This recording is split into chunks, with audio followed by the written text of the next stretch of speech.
കാരണം എല്ലായിടത്തും ഇതിനെ പുറകെ ഒരു സർക്കാരുണ്ട്, അവർ നിയമിച്ച ഒരു കമ്മിറ്റിയുണ്ട്, സർക്കാർ അതിനുള്ള തീരുമാനങ്ങൾ എടുക്കുന്നുണ്ട്, പോലീസുണ്ട്.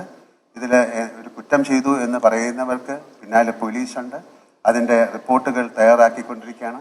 ഇത് കോടതി വരെ എത്തി നിൽക്കുന്നൊരു വിഷയമാണ്. അപ്പോൾ അതിൽ ആധികാരികമായിട്ട് ഒരു അഭിപ്രായം എന്നോട് ചോദിച്ചു കഴിഞ്ഞാൽ എനിക്കാണ് അല്ല എന്ന് പറയാൻ ഉള്ളൊരു അവസരം എനിക്കില്ല, ഞാൻ പറയില്ല.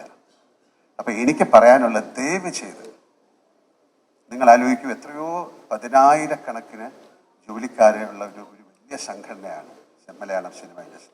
അത് മുന്നോട്ട് ചലിക്കണമെങ്കിൽ അല്ലെങ്കിൽ ഇത് വളരെ നിശ്ചലമായി പോകും.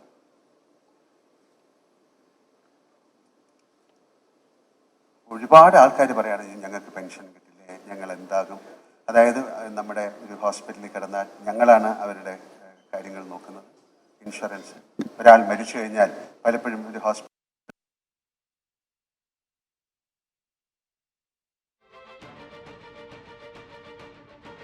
അമ്മ അസോസിയേഷന് ഒരുപാട് തെറ്റിദ്ധാരണകളുണ്ട്, അല്ലെങ്കിൽ വിയോജിപ്പുകളുണ്ട്.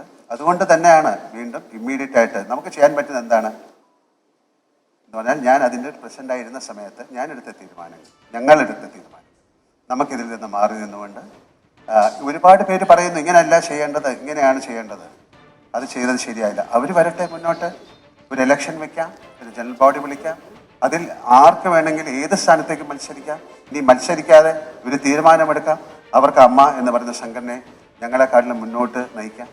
ഇതൊരു തോൽവിയോ അല്ലെങ്കിൽ ഒളിച്ചോട്ടമോ എന്നല്ല, ദൈവീതം മനസ്സിലാക്കുക. ഇവിടെ വീണ്ടും നിന്ന് കഴിഞ്ഞാൽ വീണ്ടും ആ ആരോപണങ്ങൾ മുഴുവൻ ഞങ്ങളിലേക്കാണ് വരുന്നത്, അൺനെസസറി ആയിട്ട്. അപ്പോൾ അത് നിർത്തിക്കൊണ്ട് നമുക്ക് ഈ മലയാള സിനിമയെ തീർച്ചയായിട്ടും രക്ഷിക്കണം.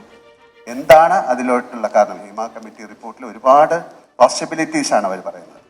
മറ്റ് ഭാഷകളിൽ നിന്നെല്ലാം ഇത്തരത്തിലുള്ള കാര്യങ്ങൾ വേണമെന്നുള്ള നിർദ്ദേശം വന്നിട്ടുണ്ട്. അത് സംസ്ഥാന സർക്കാർ എടുത്ത നല്ല തീരുമാനമായിട്ടാണ് ഞാൻ കാണുന്നത്, ഹിമ കമ്മിറ്റി. അപ്പോൾ അത് വരട്ടെ, അതിലെന്താണ് പറഞ്ഞിരിക്കുന്നത്. അതിൽ ഇത്തരം കാര്യങ്ങളെക്കാട്ടിലും കൂടുതൽ എങ്ങനെയാണ് നമുക്ക് ഒരു നല്ല ഒരു ഇൻഡസ്ട്രി ആയിട്ട് ഇത് മുന്നോട്ട് പോകാൻ സാധിക്കും എന്നുള്ളതാണ് കൂടുതൽ പറഞ്ഞിരിക്കുന്നത്. നമുക്ക് എല്ലാവർക്കും ചേർന്ന്, മീഡിയ ഉൾപ്പെടെ, നിങ്ങൾ വളരെയധികം സഹായം ഞങ്ങൾക്ക് ചെയ്തിട്ടുണ്ട്. കാരണം അമ്മയ്ക്ക് ഏറ്റവും കൂടുതൽ നല്ല ഷോകൾ തന്നിരിക്കുന്ന മീഡിയയാണ്.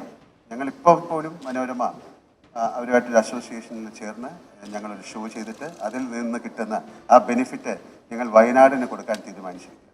അതുപോലെ കാർഗിൽ ഷോയ്ക്ക് സമയത്ത് ഞങ്ങൾ ചെയ്തിരുന്നു, പ്രളയത്തിൻ്റെ കാര്യത്തിൽ ചെയ്തിരുന്നു. അല്ലാതെ ഒരുപാട് ചാരിറ്റി പ്രവർത്തനങ്ങൾ ഞങ്ങൾ ചെയ്യുന്നുണ്ട്. പലർക്കും അറിഞ്ഞുകൂടാത്ത പല കാര്യങ്ങൾ ഞങ്ങൾ ചെയ്യും. അപ്പോൾ ഇതൊരു വലിയ ഇൻഡസ്ട്രിയാണ്, വളരെ കഷ്ടപ്പെട്ട് പടുത്തുയർത്ത ഇൻഡസ്ട്രിയാണ്.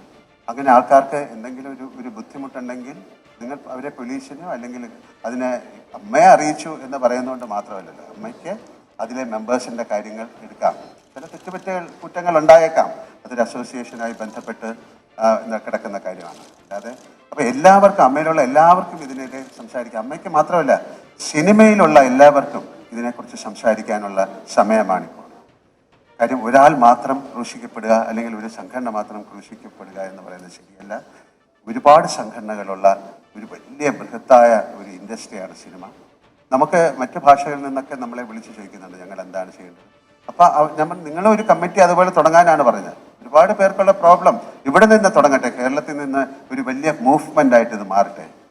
ഇത് എല്ലാ മേഖലയിലും വരണം എന്നാണ് ഞാൻ ആഗ്രഹിക്കുന്നത്.